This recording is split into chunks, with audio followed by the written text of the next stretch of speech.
The ship sailed on out of the ocean stream, riding a long swell on the open sea for the island of Aea. Summering dawn is dancing grounds there, and the sun is rising. But still by night we beached on a sand shelf and waded in beyond the line of breakers to fall asleep, awaiting the day star. When young dawn with fingertips of rose made heaven bright, I sent shipmates to bring Elpenor's body from the house of Circe. We others cut down timber on the foreland on a high point and built his pyre of logs, then stood by weeping while the flame burnt through corpse and equipment.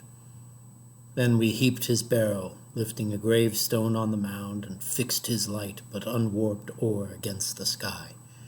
These were our rites in memory of him. Soon then, knowing us back from the dark land, Circe came freshly adorned for us with handmaids bearing loaves, roast meats, and ruby-colored wine. She stood among us in immortal beauty, jesting, "Hearts of oak, did you go down alive into the home of death? Come, here is meat and wine. Enjoy your feasting for one whole day, and in the dawn tomorrow you shall put out to sea. Sailing directions, landmarks, perils I shall sketch for you, to keep you from being caught by land or water in some black sack of trouble." In high humor and ready for carousal, we agreed. So all that day until the sun went down, we feasted on roast meat and good red wine, till after sunset at the fall of night, the men dropped off to sleep by the stern hawsers. She took my hand then, silent in the hush, drew me apart, made me sit down, and lay beside me softly questioning, as I told all I had seen from first to last. Then said the Lady Circe, "So, all those trials are over. Listen with care to this now, and a god will arm your mind. Square in your ship's path are sirens, crying beauty to bewitch men coasting by. Woe to the innocent who hears that sound. The sirens will sing his mind away on their sweet meadow lowling. There are bones of dead men rotting in pile beneath them, and flayed skin shrivel around the spot. Steer wide, keep well to seaward. Plug your oarsman's ear with beeswax kneaded soft.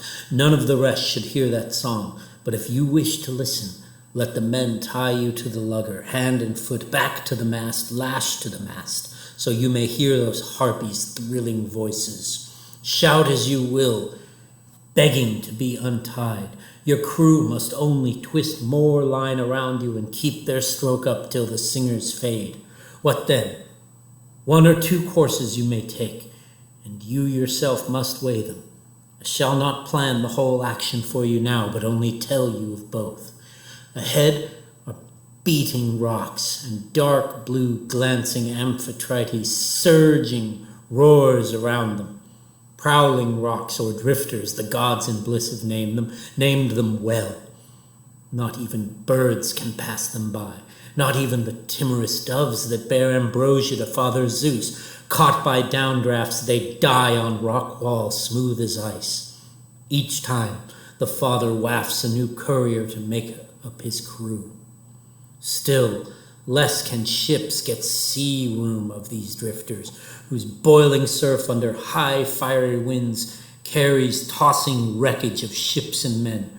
Only one ocean-going craft, the far-famed Argo, made it, sailing from Aeta, but she too would have crashed on the big rocks if Hera had not pulled her through for love of Jason, her captain.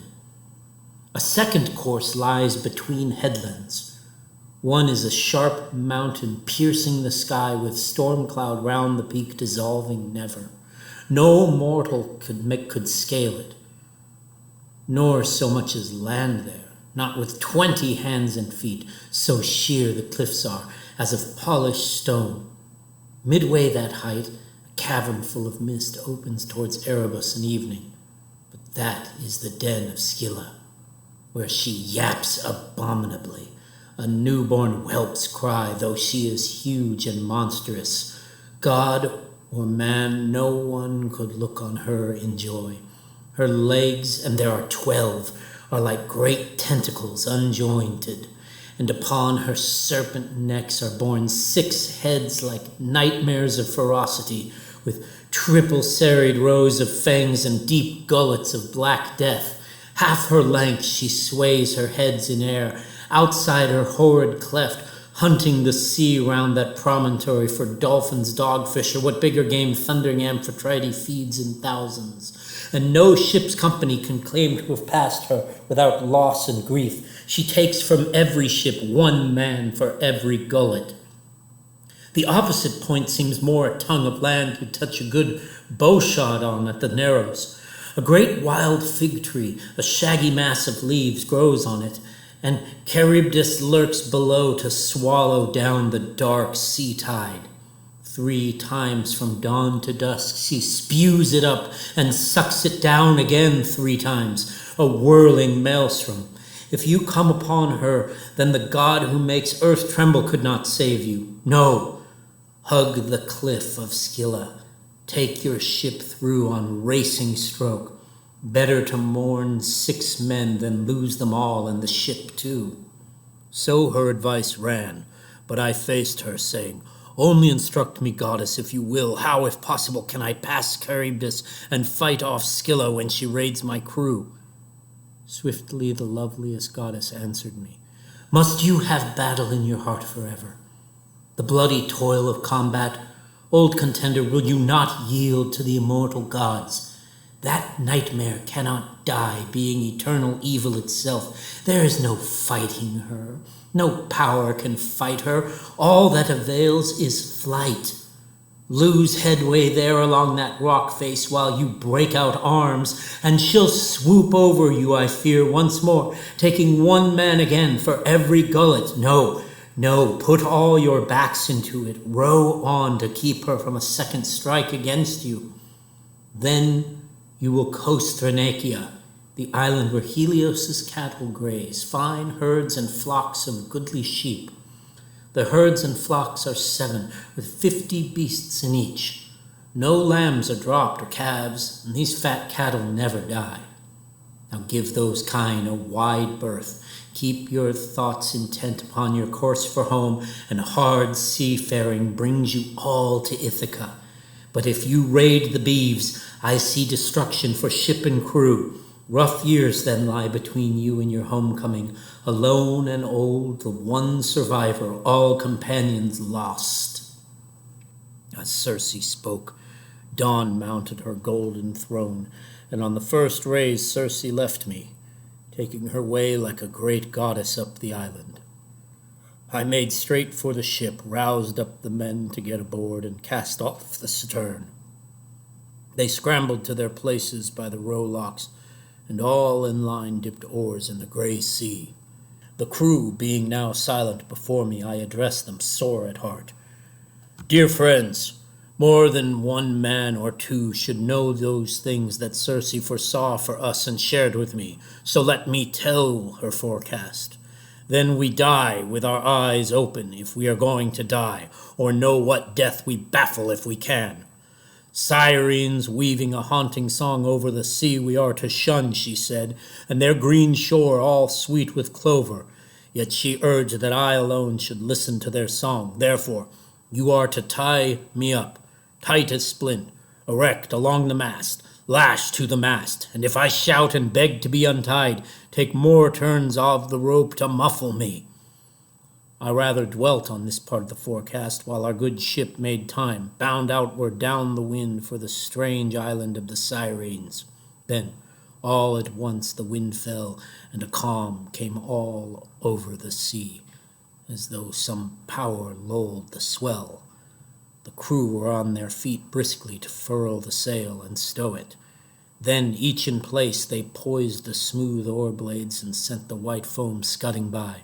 I carved a massive cake of beeswax into bits and rolled them in my hands until they softened. No long task, for a burning heat came down from Helios, lord of high noon.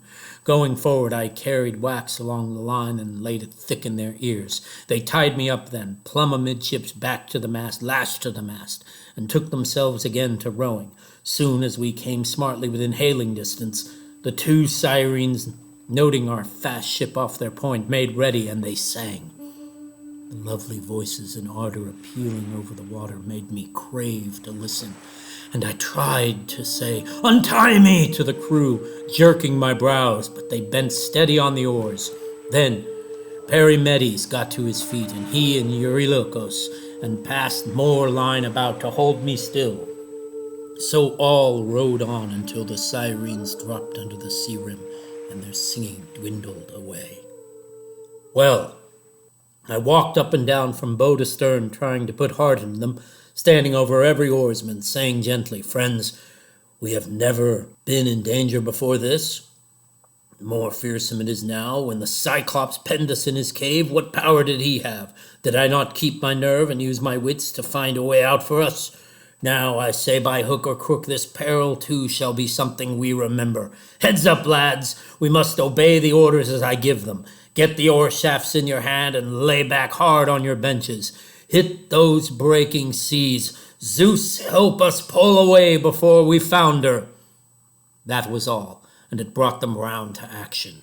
But as I sent them toward Scylla, I told them nothing, as they could do nothing. They would have dropped their oars again in panic to roll for cover under the decking. Circe's bidding against arms had slipped my mind, so I tied on my cuirass and took up 2 heavy spears and then made my way along to the foredeck, thinking to see her first from there, the monster of the grey rock, harboring torment for my friends. I strained my eyes upon that cliffside veiled in cloud, but nowhere could I catch sight of her. And all this time in travail, sobbing, gaining on the current, we rowed into the strait, Scylla to port, and on our starboard beam, Charybdis, dire gorge of the salt sea tide.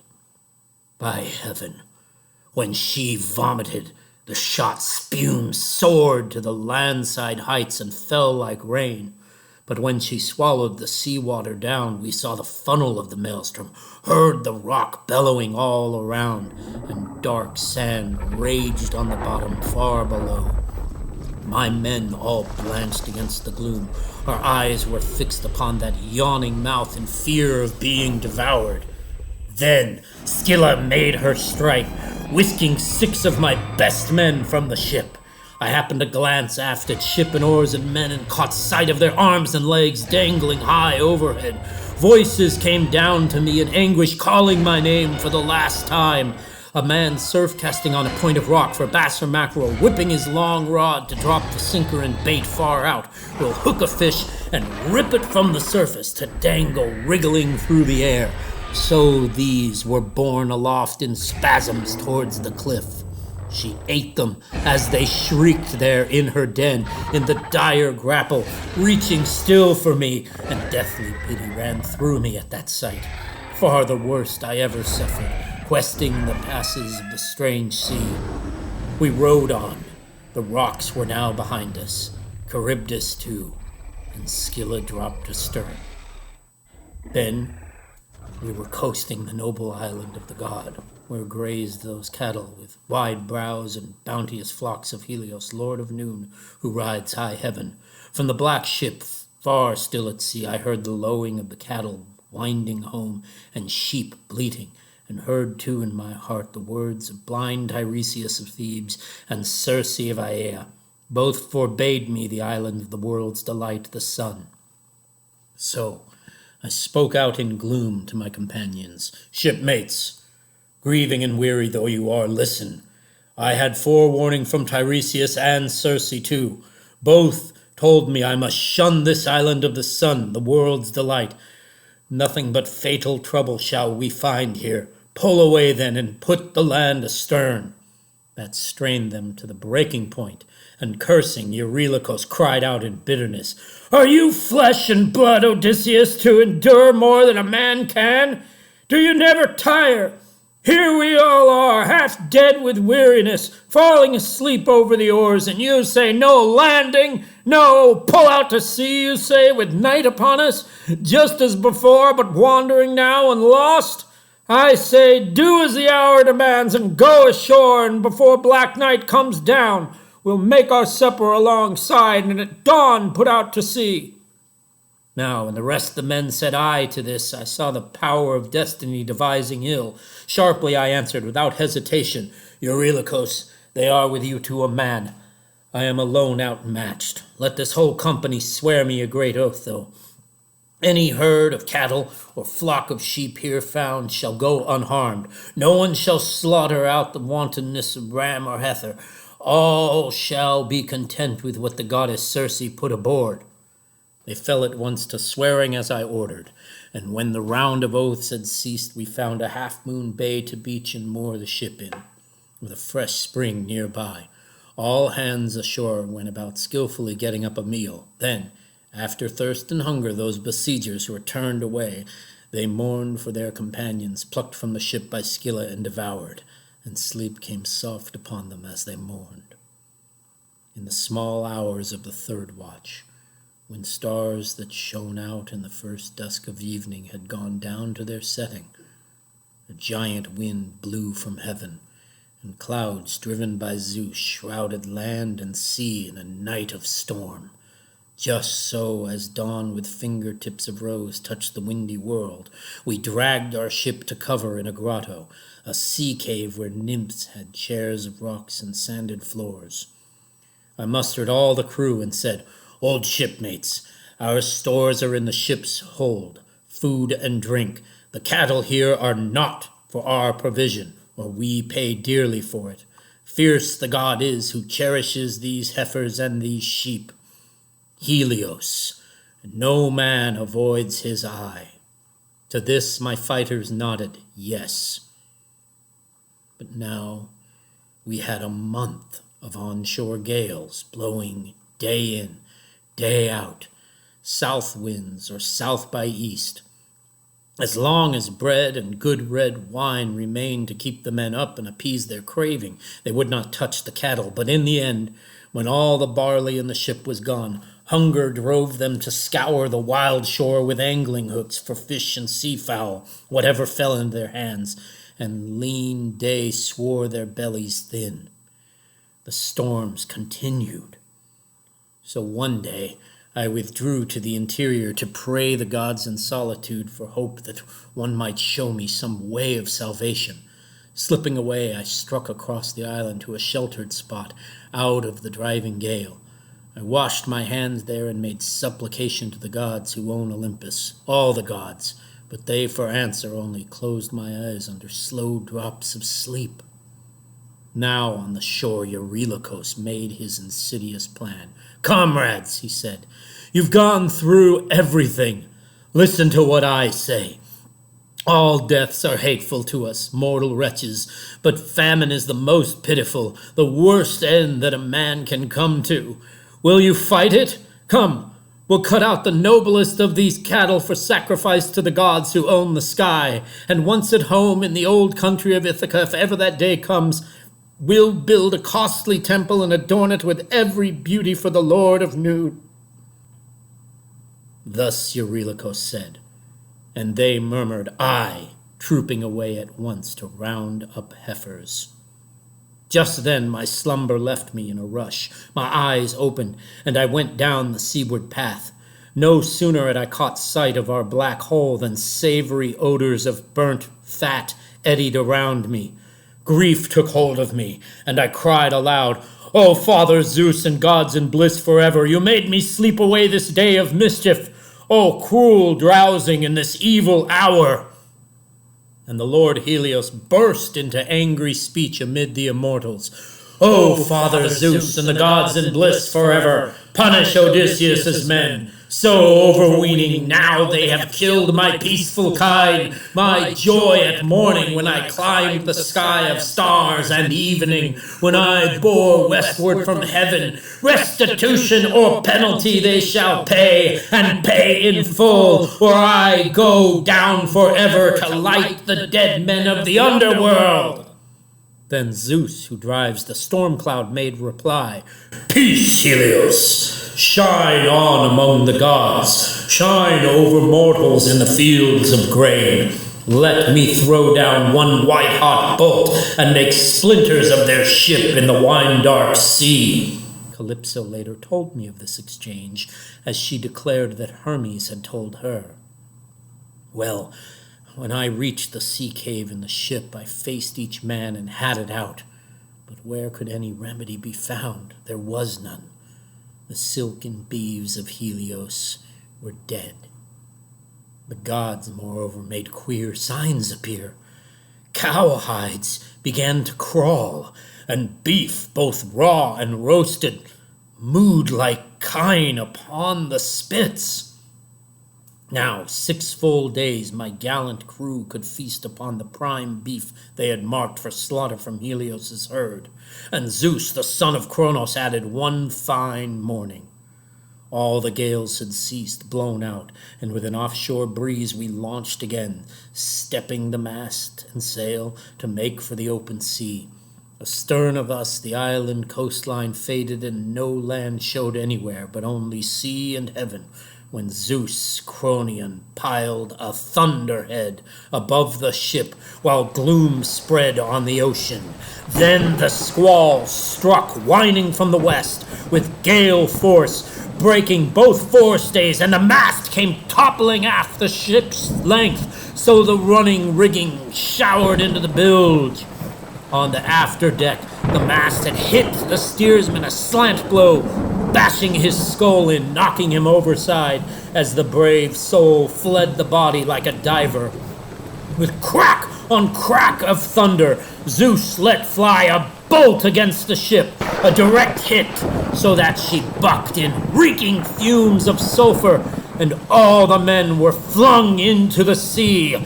They came up round the wreck, bobbing a while like pestrels on the waves. No more seafaring homeward for these. No sweet day of return. The god had turned his face from them. I clambered fore and aft my hulk until a comber split her keel from ribs, and the big timber floated free. The mast too broke away. A backstay floated dangling from a stout rawhide rope, and I used this for lashing mast and keel together, and these I straddled, riding the frightful storm.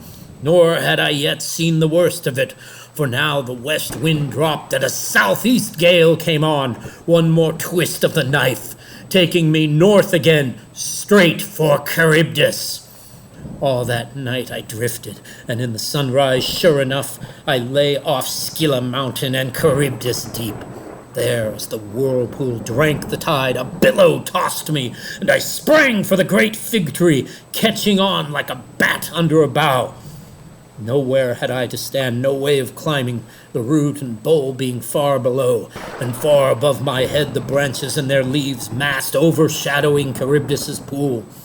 But I clung grimly, thinking my mast and keel would come back to the surface when she spouted.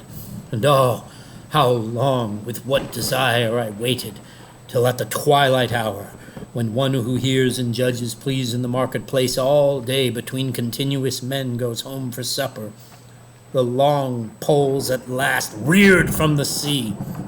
Now I let go with hands and feet, plunging straight into the foam beside the timbers, pulled astride and rowed hard with my hands to pass by Scylla. Never could I have passed her had not the father of gods and men this time kept me from her eyes. Once through the strait, 9 days I drifted in the open sea before I made shore, buoyed up by the gods, and upon Ogygia Island. There the nymph Calypso lives and sings in her beauty, and she received me, loved me. But why tell the same tale that I told last night in hall to you and your lady? Those adventures made a long evening, and I do not hold with tiresome repetition of my story.